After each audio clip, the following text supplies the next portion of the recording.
begin. All right, this will go live.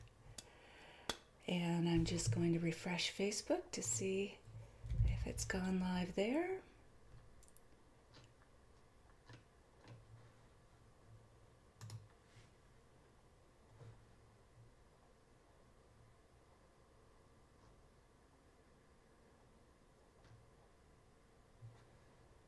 Okay, because I think we go live right on the schedule time.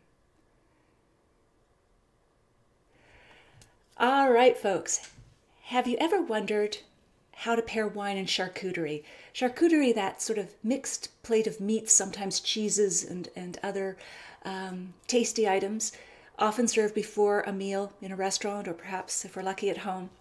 Well, that's exactly what we're going to talk about tonight, taking those different variety of flavors on a charcuterie plate and pairing them with wine.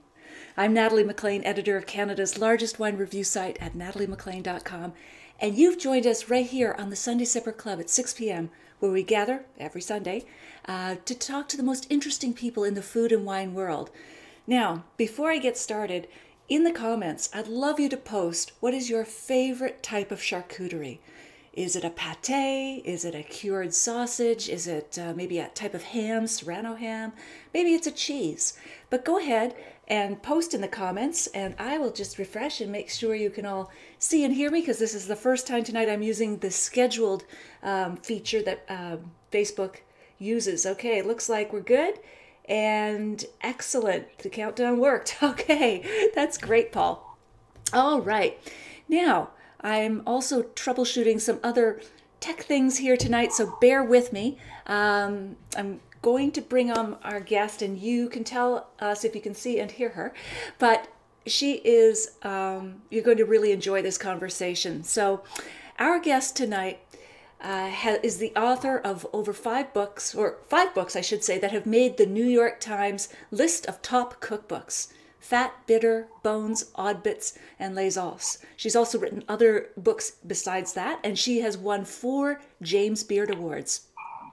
Australian by birth, she left behind a degree in economics and politics to work as a chef before becoming a writer based in Toronto. And that's where she joins me now, live from her home in Toronto. Welcome to the Sunday Sipper Club, Jennifer McLagan. Thanks, Natalie. I'm pleased to be here. Okay, awesome.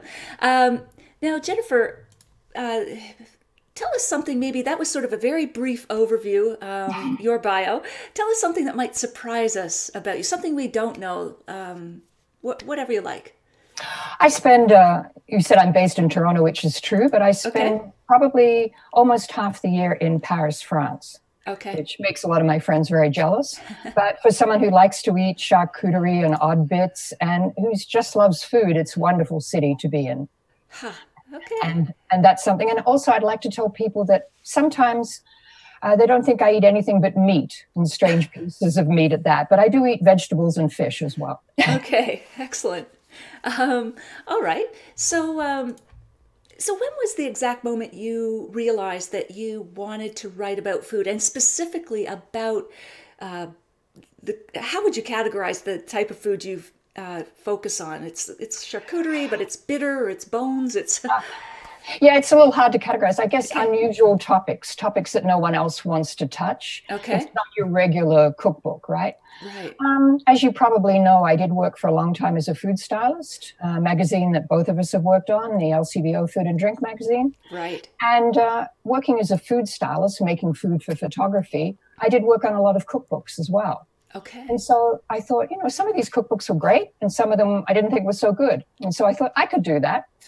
So I decided that I would do a cookbook, but I didn't want to just do recipes. Okay. And as you know, my cookbooks have history and have quirky little facts in it. The first one is about bones, and I've got little things about musical instruments made of bones and buttons made of bones and how people told the future throwing bones in the air. And so I always wanted to put the food into some kind of context. I just didn't want to do recipes. That's awesome. And so would they throw the bones in the air the way we do tea leaves to tell the future and see how the bones landed? Or yes, and they would divine different things by the shape of the bone. The breastbone of a goose was a favorite one to tell the future. Okay. Awesome. And I don't know if you did the thing when you were a kid. Did you hang like the turkey wishbone up and break it? Oh, right. Yes. I remember doing that. It goes through history. And when, if you got the longest side of the bone, then you got your wish granted. So Yes. it has a long history of being something that tells the future or brings good luck. Oh, that's fantastic. Awesome. I'm just going to check in for the comments. Hello, Lori, Lois, James, Paul is here, Lise. Okay, excellent. So Jennifer, we can hear you just fine. The visual isn't working right now, but we can hear you. Okay, so, good, so good. This is going to be like a radio interview on television. I'm sorry. So you can relax and put on your whatever. You can put up a picture of me. I will. I'm putting up all the pictures you sent me, so we've got all of those. Sorry, folks, I am testing a new method tonight, so I'm trying to play with this as we're doing the interview, which isn't always the best idea. But anyway, I'm really looking forward to Jennifer's stories because it's all about the work and the writing, so bear with us, folks. So before I move on, though, I did want to mention, if you are enjoying this conversation or you anticipate enjoying this conversation, please take a moment to share. Just click that share button and let your friends, family, whoever know, and maybe why you're enjoying it. The more we get here, the more audience, the better. It makes it a lot more fun. And if you do want to know when we go live every week, click the follow button as well. And I'll always, from now on, this is the new thing I'm doing, is scheduling all of these shows so that all you have to do is click reminder and you don't have to keep refreshing and all that sort of thing. So thank you, Lise.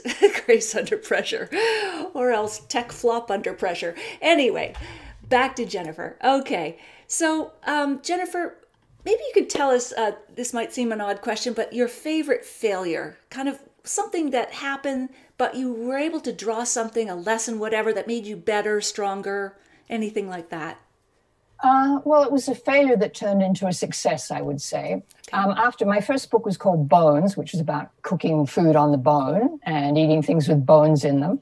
And then I really wanted to do a book on fat. Okay. And of course, probably everyone knows I did do a book on fat. But at the beginning, for maybe a year and a half, my agent and I tried to sell this idea of a fat book. Okay. And everyone said, oh, a diet book, a no-fat book, a low-fat book. No, we want to expound the joys of eating fat, animal fat, how good. And, this was probably a little ahead of its time. No one wanted to touch it. And I'd already worked on it, done so much work. And my agent said to me, I think we're going to have to do something else.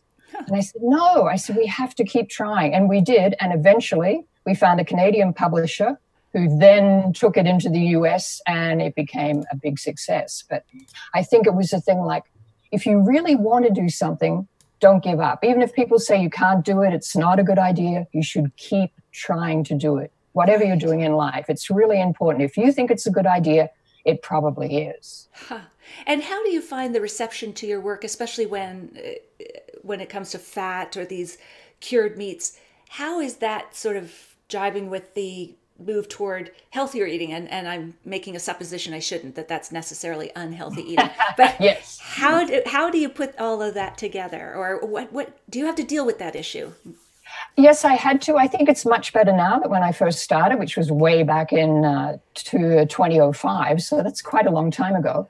Okay. I think now people realize that real food is good for you.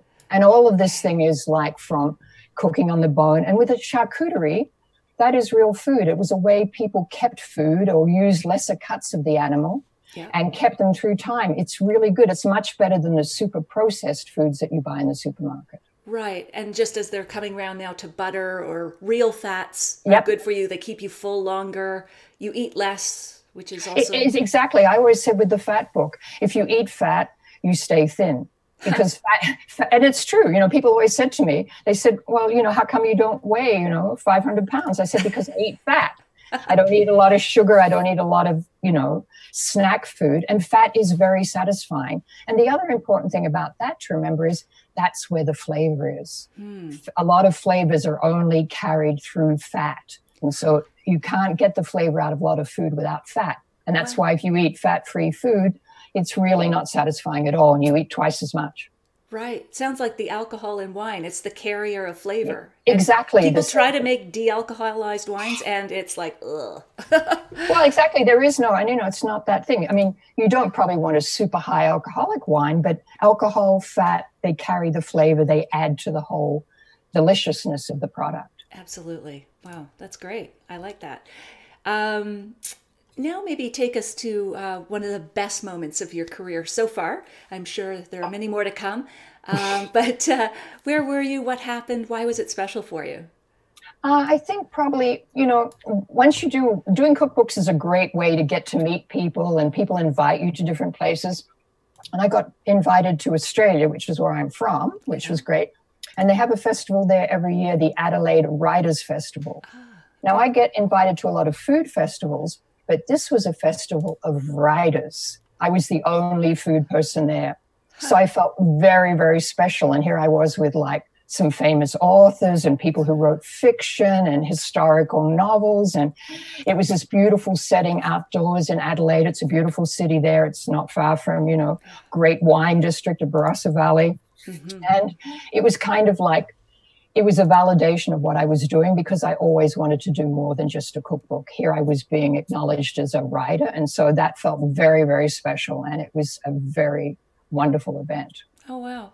And not to go down too far a rabbit hole here, but I often see that sort of food writing and wine writing as some sort of genre that's lesser than real writing of fiction, nonfiction. Like, how do you respond to that? I think that's not true, because I think sometimes it's even harder, because, there's only, the English language is only so much vocabulary you have to work with. And, everyone's saying the same thing again and again, and you want to do something that's different and real and that people understand and connect with. And that's very hard to do, as you know, Natalie. Yeah, that's true. There's only so many blackberry, blueberry, cassis, full body, whatever in the world. But exactly. Right. Okay, so Beverly joins us. Andrea's here. And Lee's, of course. Everybody's piling in. Awesome. And we've got Jillian, Simon, and some others from Yellowknife. Ken Starr is here. Thanks for the info. Excellent. You're most welcome. Jennifer is a treasure trove of when it comes to this information. Charcuterie is what we're talking about. We're going to be pairing it with wine, and you're here on the Sunday Sipper Club, where we gather 6 p.m. every Sunday to talk to the most interesting people in the food and wine world. All right, folks. So I'm back to seeing only 5 comments at a time. Facebook does love to play around. So if I didn't acknowledge your comment, or you have a question that I missed, just repost it again. I would love to hear from you. So Jennifer, let's get to the charcuterie and wine pairing. I won't ask you to hold up your glass. What wine do you have there? What do you have in your glass? I thought it was really interesting that you picked a Gewürz. Okay. It's a wine I love, but my husband doesn't like it because it's so floral. Yes. And I think that puts people off. I remember with a girlfriend, she said it's like my grandmother's perfume, that rose floral, and sometimes that puts people off. Absolutely. What would you say about that? It can be polarizing. I know when I first tried it, I would recommend it. If you like Gewürztraminer, then you'll like this, until someone wrote to me and said, why are you qualifying that? And recognizing that I wasn't enjoying it myself. Now I've come to like it and appreciate it, but you're right, it can be very polarizing. It's rosewater, it's lychee, it's all of that, the floral, the lavender, your grandmother's sachet or whatever in the pajama drawer. But it's also a very such an iconic wine. And Gewürz means spice, so spice wine, and it often gets just lumped automatically into anything with spice, including Asian dishes. Yep. But I think it has a lot to offer when you've got strong flavors, salty flavors, spicy flavors as well. I think it's a good match, because you really need something very vibrant in your glass to pair with the food. Yes, so it doesn't get overwhelmed. The wine doesn't get overwhelmed by the food. Exactly. And so, would you? Is there, knowing Gewürztraminer and knowing all the charcuterie that you've selected tonight, is there a particular one that you think the Gewürz would go with? I guess if you actually got yourself a nice dried, like particularly spicy sausage, that would be good. And maybe like a dried chorizo. Yes. Or I've got one here that's got lots of peppercorns in it. Okay. Yeah, Absolutely. I've got one as well. Very spicy. And I think too, the heat of the spice is tamed by the wine, especially when we put a white wine that we chill. That helps on just the temperature factor. Ah, yes, because it's knocking back. Because you want your charcuterie platter to be all, of course, at room temperature, right? You don't want to eat any of these meats cold because they won't have their flavor. Okay. They need to be. I think that sometimes people forget. And it's charcuterie, so most of it can sit out very safely. Okay. It needs to be room temperature. Don't serve it cold because then it will have no flavor. It's like sometimes if your wine is too cold, it has no taste. That's right. You can numb the heck out of it. And that's only something you should do at art gallery openings and weddings with no budget. Yeah, because usually the wine is so awful that you want to just numb the heck out of it. But you're right. With the charcuterie, it reminds me of cheese. A lot of cheeses don't express their full flavor, textures, and everything else until they come up to room temperature. So if we had all this charcuterie in the fridge, how long would you leave it out? When do you think it would hit room temperature? I think I'd probably take it, like it depends on the weather, but I'd probably take it out about an hour before serving it. An hour. Okay. Yeah. Good. I think that would be a good, and it depends what you've got. You know, some things like if you had rillettes but any kind of sausage that will warm up pretty well. Okay. And what's the difference between, so cured, does that mean it's smoked? Is that it can be smoked. It can be just air cured. Okay. You know, a lot of the saucissons sec are just hung up to dry. They're made like a regular sausage, and they're hung up to dry. Oh, right. They get air dried. And then it's very interesting because in France, when you go to buy any saucisson, they'll ask you if you want it dry or not too dry. Okay. Some people like it to be softer and chewy and, you know, more easier to, I like it to be dry and hard. That's the one I like. But sometimes it can get to the point where you can't even slice it. It's so dry. Okay. And is there a story behind chorizo itself? I mean, that's the one we sort of know when it comes to cured sausages. It's Italian. Like, is there any sort of origin story that would... Yeah, I think of chorizo is coming from Spain. I mean, every country has, and the Portuguese have their chorizo too, but like, just think of salami. I mean, that's very familiar to people. That's that's coming from Italy. You know, every country, I would say, probably has some kind of cured sausage. And that was mainly, I guess, a preservative method back in the day when they didn't have fridges and so on. Yeah, they would have the meat, they'd add some salt to it, they'd hang it up in a place probably that was very well ventilated, it would dry, it would get good mold, which is that white mold, and it would just develop in flavors because it's drying out, it's concentrating. Think of a regular sausage you would fry. Right. And it's the same thing, but the water's gone, and it's dry and more concentrated, which makes it more delicious. That's great. Okay. Lee says, I've taken part in making Italian cured meats hung in the basement from a whole pig. Wow. That's ambitious, Lee. Curing agent with salt or sodium nitrate. And Lori said, I saw Jennifer's blood-cooked scrambled eggs today on her Instagram. What would you pair with that? I don't know, Natalie. That's a bit tricky, isn't it? Yeah, you got the egg, but... No, there's no eggs in there. It's just actually, it's bacon and some shallot fried with some garlic. And what happens is the blood works like eggs. So what you might pair to blood sausage dish or anything like that, a blood pudding, an English blood pudding, it has a very similar taste profile. Right. So probably a fairly robust red wine, maybe even a Shiraz or a Syrah. I've got an Australian Shiraz here tonight and a French Syrah, just for some taste comparisons here. But and then I'm glad to see you have an Australian one. That's good. Yes, I do. Yes, that was all deliberate in honor of you. Stephen Andrews says, the Mennonites in Waterloo make all kinds of great sausage. I didn't know that.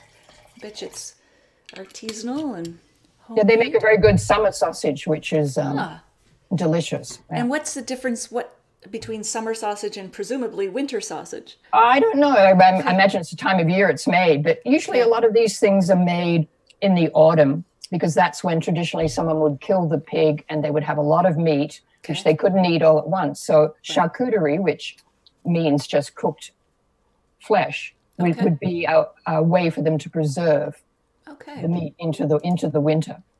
Right. Excellent. Wow. And do we say it's Serrano or Serrano ham? I say Serrano, but Serrano, okay.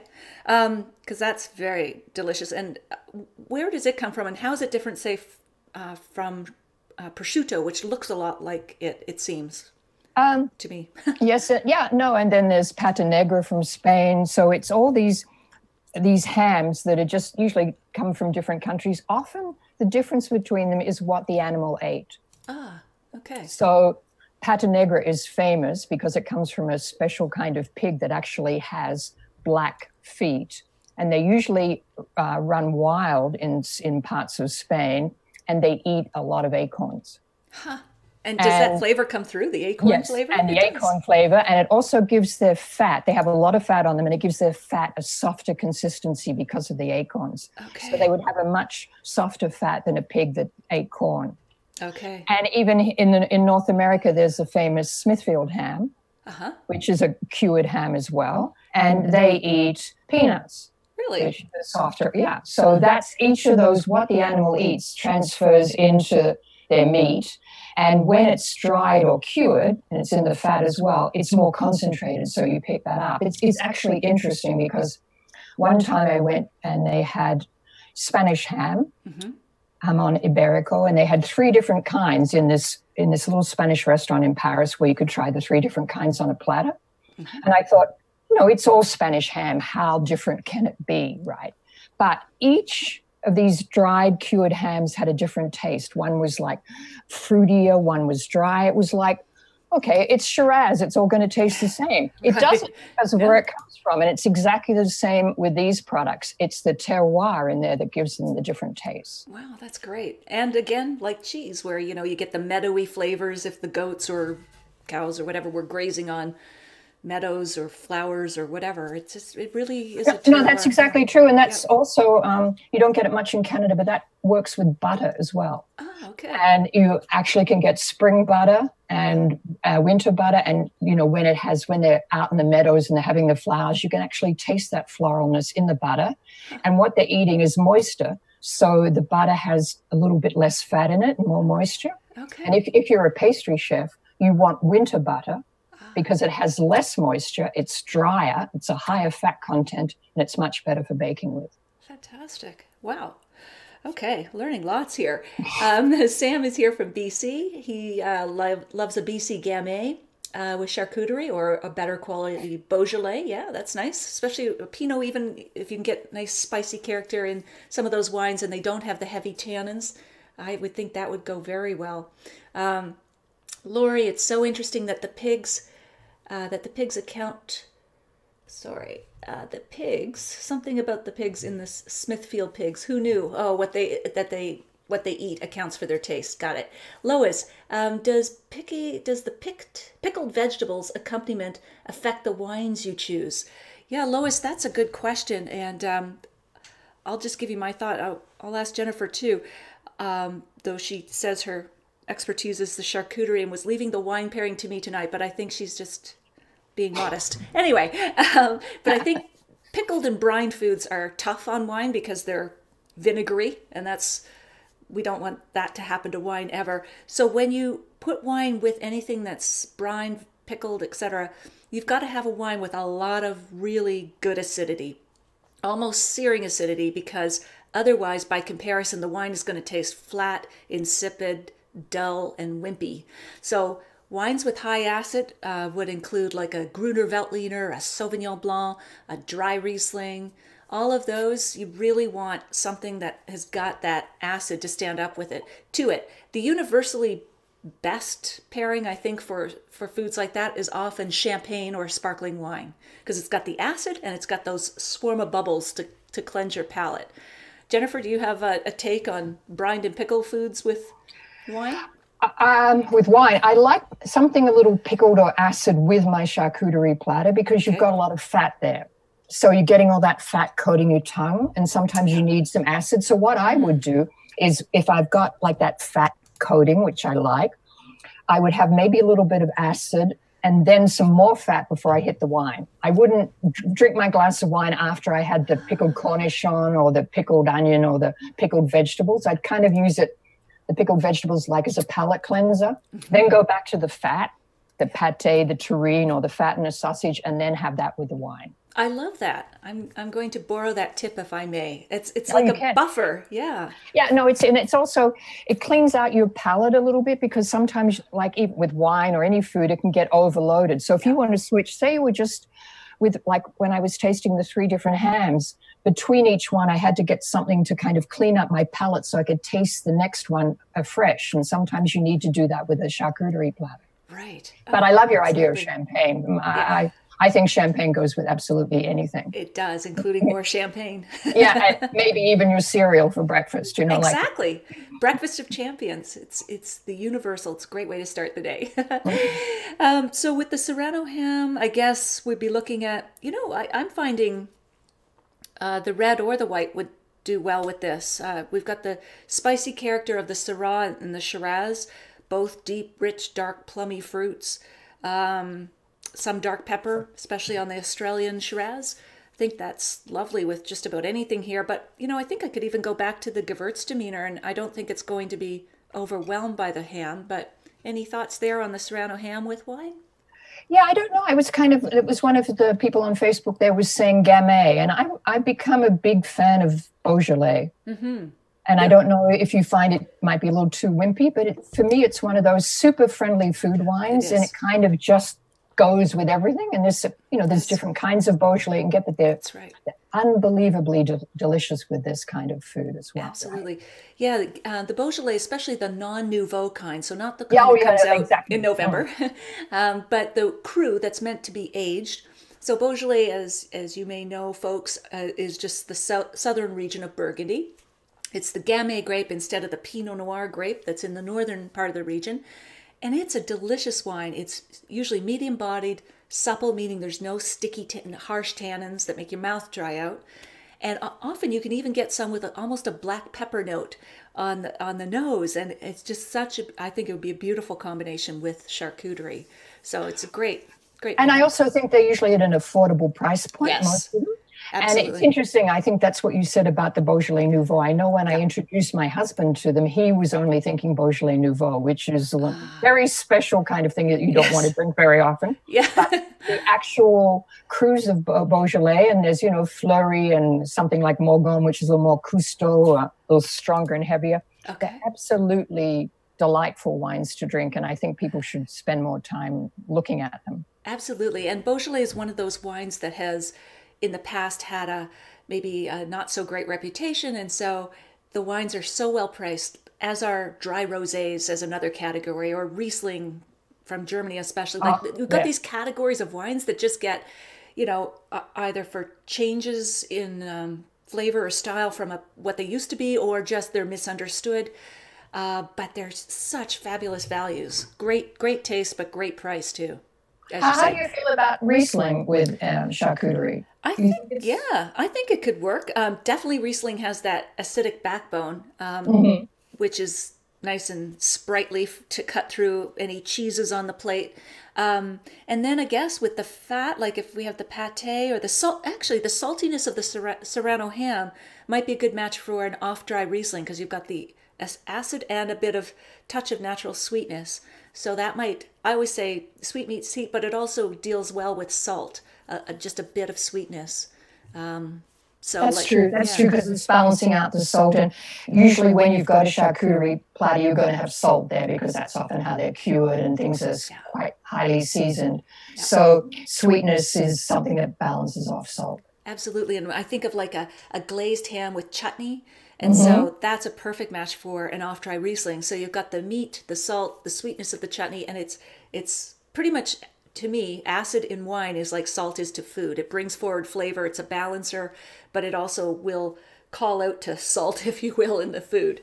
It really does well with salty foods. So, oh my goodness. Let's see. Robert Margadona. Sorry, I don't have my own glasses on, so here we go. I'm vainly trying to read comments I cannot see. Gewürztraminer is very different from different parts of the world. Absolutely, Robert. Stephen Andrews says a Spanish red with very little tannin. That's what he would recommend for charcuterie. Jillian Daw Taylor and Simon up in Yellowknife are enjoying the Serrano with a Côte de Rhône Village. Good choice. Yeah, you don't have to get the exact same wines that I got, as I mentioned on the blog post. Just trying to get something in the genre, you'll see the different styles and how they pair with that. Lee says, Jennifer, what would you pair with a French Creton or Creton? I'm not sure if I'm reading that, and then your comment disappeared. Is a French Creton a type of charcuterie? There's a very fatty, very fatty thing. So you'd want something to cut through that fat. You'd want something to cut through that. Nice acid or something like that. Yeah, exactly. Absolutely. Okay, I have some pate as well. I got one with cognac in it. I thought that was one step in the right direction with with some wine already interlaced there. So now we're into something that's very fatty. We've done sort of the spicy hot with the chorizo, the really nice saltiness of the Serrano ham, and now sort of more of a fatty texture with the pate. So again, I'd probably be thinking something with a good acidity, but I'm curious if the red will work at all. I'm not sure, but I'm going to give it a try. Okay. Do you have pate with you there or no? Yeah, I do have some pate here. Okay. I have a game pate, so it's stronger probably than yours. Okay. All right, yeah. Which I think would be fine with a red. Mm-hmm. Yeah, it actually goes nicely, beautifully actually, with the smooth Shiraz. So the pate is rich and luxurious, but the Shiraz from Australia is equally mouth-coating and rich and plummy and juicy, so that all works. But you have a stronger flavored pate? Yeah, I have one that's got wild boar in it. Oh, wow. But it's working. I've got a Shiraz here too. It's working with the Shiraz. Okay, yeah. I don't think we can go far wrong. I'm trying to think of wines that would not work with charcuterie. I think you can go all the way up to really full body reds and even Amarones and ports, I would think. Port might be, too much? I know we said sweet might be a little bit too much on the sweet side's pretty, I mean, I think probably, you can pair whatever you like, whatever suits your palate, that's good. But I'm thinking maybe port might be a little bit over the top. Yeah, with the extra alcohol, the sweetness, and everything else. And then I think on the opposite end of the spectrum, again, if you love Pinot Grigio or something really light and floral or just light, period, would probably be a little wimpy beside these strong flavors. So... yeah, and I'm not sure how much I'd love a Sauvignon Blanc with it. Yeah. That's true. I might. I might take a Sancerre or something, but even then, From the Loire Valley, Sauvignon Blanc. Yeah, this is 13% alcohol, this Gewürztraminer. So it's fairly rich and, as I like to say, unctuous and mouth-coating. So it really works well, I think, as a white wine with the charcuterie. But yeah, some of those lighter whites might not be as good. Well, they don't have that depth and complexity, because I think Gewürz has a bit more complexity sometimes. The others are a little bit just more acidic on your, Absolutely. Yeah.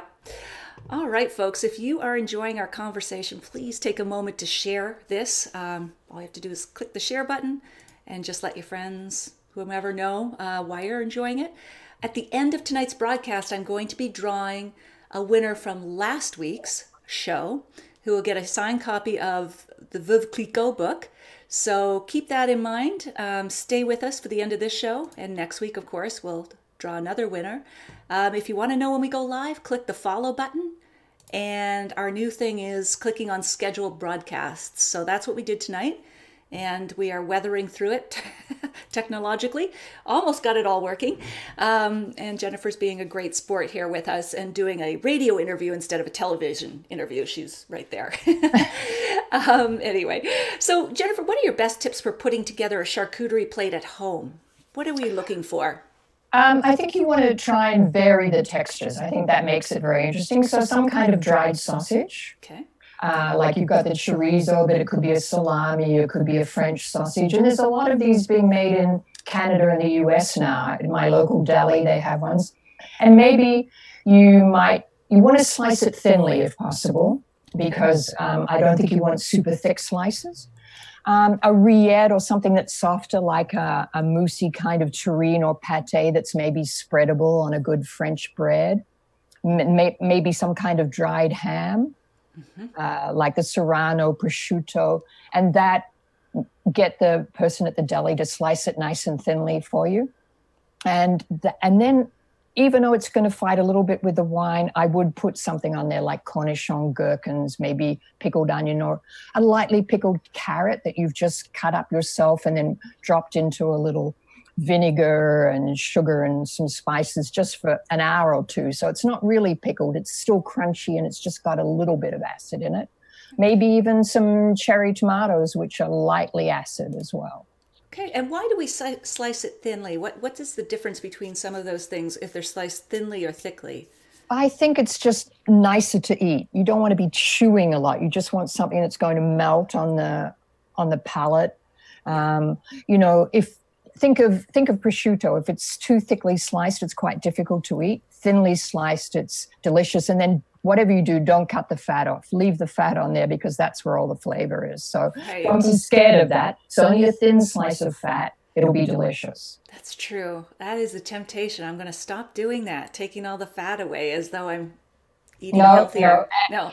And you're not eating healthier, actually, because that's very good fat. There's a lot of very good things for you in that fat. And it'll also be much more satisfying. And that fat will coat your mouth and give you that wonderful flavor thing. So then when you have the wine, there'll be that wonderful combination of the wine going around your mouth and this unctuousness of my charcuterie, the unctuousness of your wine. You see. It's just like such a great thing in your mouth, right? That's great. But vary it up a bit. I mean, you could do a charcuterie platter where you just did all different kinds of sausage, like dried sausage. That would be kind of interesting to do too. Awesome. But I think, I mean, I know people put cheese, and if you want to put cheese, but for me, cheese doesn't belong there. I don't really like cheese at the beginning of the meal, and I think charcuterie is something that you have at the beginning of the meal. It's a way to, you could have it at the table before a meal, so it's a way people to share and talk to each other and discuss things. And so you pick different things, what you like to eat before you go on to the main meal. And why don't you like cheese on charcuterie and or at the beginning of a meal? I guess I've just been too ingrained by the French. You know, cheese does not come until the end of the meal. It just, it doesn't belong anywhere. And plus, there's a lot of fat in cheese. It's like, I think it's hard to pair wine and cheese sometimes. Mm-hmm. And maybe it's too filling before the meal starts. Yeah, and it's just like belongs at the end of the meal. Okay. That's just where I stand. This is good. We're making some course corrections tonight, which is great for better living. Because, you know, strictly speaking, charcuterie is cooked flesh. So really on that plate. And it doesn't just have to be, people don't realize, you know, you can make, terrines made out of fish and trout and seafood. And there's rillettes made out of salmon and sardines. So it doesn't have to be all meat orientated. You could have some fish in there as well. Like you could maybe have a smoked fish, you could have a salmon rillette. There's different things. It doesn't all have to be about pork. And maybe the other thing to look at is mixing it up. I have a butcher outside of Toronto that's South African origin, and they make South African like a smoked, it's not smoked, it's a spiced meat, but it's beef. And, you know, there's air-dried beef, so it doesn't all have to be pork. You could put beef on there as well. And what's the difference between pate, terrine, and rillette? Well, pate and terrine, I think it's very hard to tell the difference. People say that a pate is a pate and a terrine is a pate made in a terrine dish, right? In a ceramic dish. But rillette is different. That's very spreadable, and usually it's either duck or rabbit or pork, and it's cooked in fat for a long time until the meat becomes very, very tender, and then it's made into a paste. So it's very spreadable. Okay. It's got a lot more fat content in it, whereas a pate will be just ground meat. Pate is really just a fancy name for a meatloaf. A very good meatloaf, very interesting meatloaf. Sounds like it's tastier than meatloaf too. Well, I mean, you can make pretty tasty meatloaf, but I bet you do. It's basically a mixture of meats cooked together, whereas rillette is usually one kind of meat, and then it's cooked in a lot of fat, and that fat is added back to the meat, so it makes this very soft, spreadable, delicious thing to put on like a little slice of baguette or perhaps a cracker. Wow. That's fantastic. Wow, we have our homework cut out for us here this week. Jennifer, you've given us lots and lots of great suggestions. Tell us a bit about where we can connect with you online. Where are your favorite places for readers to find you? Well, as someone's already following me, I do love Instagram. You know, I have a website, which is jennifermcclagan.com. So you can find me there and you can send me a message if you want to. But, you know, blogs are a lot of hard work. It's easier to stick up something on Twitter or throw up a photo on Instagram. And it's much more immediate. And I like that response. And I'm very original. It's just my own name on both my Twitter handle and my Instagram handle are just my name. So that's where you'll find me. And at the moment, as people who have been following me will discover, I've been cooking a lot of things using blood, which is my latest interest. So, which usually turns most people off, but no, it's fascinating. And is that the subject of the next book, or will it be? I'm thinking of doing a small book. It's very hard to interest a publisher in something on blood. Well, I'm sure you'll find a way. You're very determined. When you're onto a course or a subject, you'll get it done, I'm sure. I just like to do things that are off the radar. Yeah. You know, because it's, you know, there's a lot of stuff out there. You know, it wouldn't be very interesting for me or for anyone else to read my, you know, 101 favorite pasta recipes, because other people have done it better than me. Sure. So if I can do something that people go, oh, wow, I hadn't thought about doing that, or I hadn't thought about eating that, or I hadn't thought about that ingredient. It was the same with bitter. And bitter is a very interesting thing. You probably do that with wine. Mm-hmm. Bitterness, people think, is a negative, but sometimes it's a positive flavor in there, because bitterness, there can be bitterness in the wine, but it doesn't always taste bitter. The bitterness just completes the flavor profile. It gives it completeness. It balances it. And someone told me, I don't know if you feel, there's often a bit bitterness in Côte d'Aron wines. Yeah, it's just an undercurrent there, but it's not like you're drinking an Amaro, but it makes that wine more interesting to drink because it does have that bitter layer in there that brings all the other flavors together. Absolutely, like an orchestra, to maybe use too much of a cliche, but it's those undertones of whatever, a deep cello or bass makes the top notes even sweeter. Exactly, and it's not like you're just hearing the bass. Yeah. In fact, you have to go, oh, yes, the there bass it is. there. Yeah. Oh, there is that bitterness there, and that's what's. If it was gone, then you go, well, this orchestra isn't very good. This wine's kind of, it's kind of lacking something, right? And even in the charcuterie, often there's a little bit of bitterness coming out from different kinds of things, and that's what pulls it all together, gives us this wonderful taste and flavor. Wow. That's a great way to wrap it up, Jennifer. I want to thank you so much for your patience and your great participation. At least we could hear you and get all your stories, and I'll be posting everything on the blog and sharing it on social media. So you're a wonderful guest. You look fabulous. I can see you and no one else can. But, well, they can always have a look if they want to see what I look like. They can see on my page on the internet. Exactly.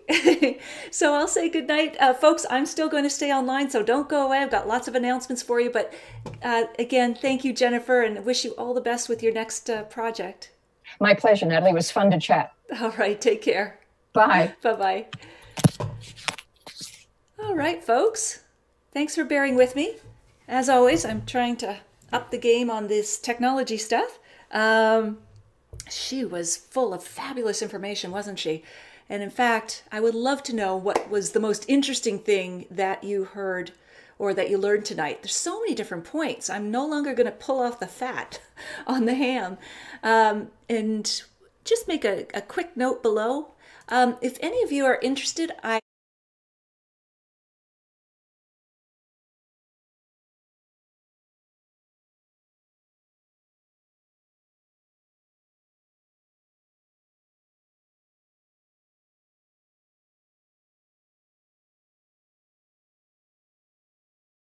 nataliemcclain.com/expert, and you can get it there.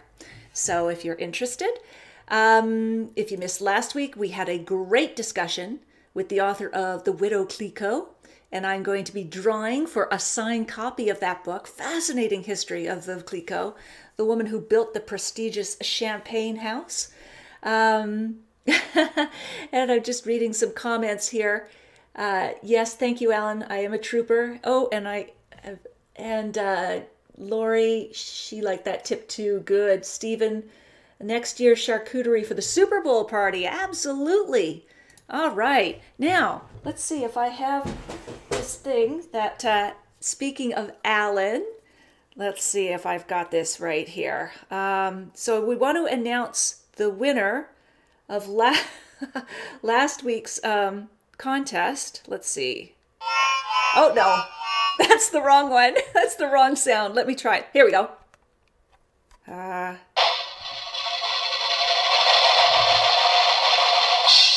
That's courtesy of Alan Cameron, who's online tonight. Thank you for the noisemaker.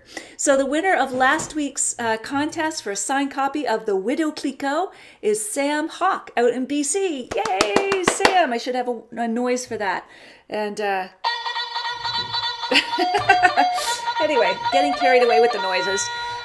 So folks, yes, if you have any suggestions? Now, next week, I should say, I have not booked a guest because I want to do a tasting with you. I think once a month, I'd love to do a tasting. So next week, we're going to taste wines for the Oscars. I'll post them in a blog post. I think it's already actually on the blog, but I'll also schedule it so that you can look for something like this that says on Facebook that says Get Reminder, click, and so then you know when we go live.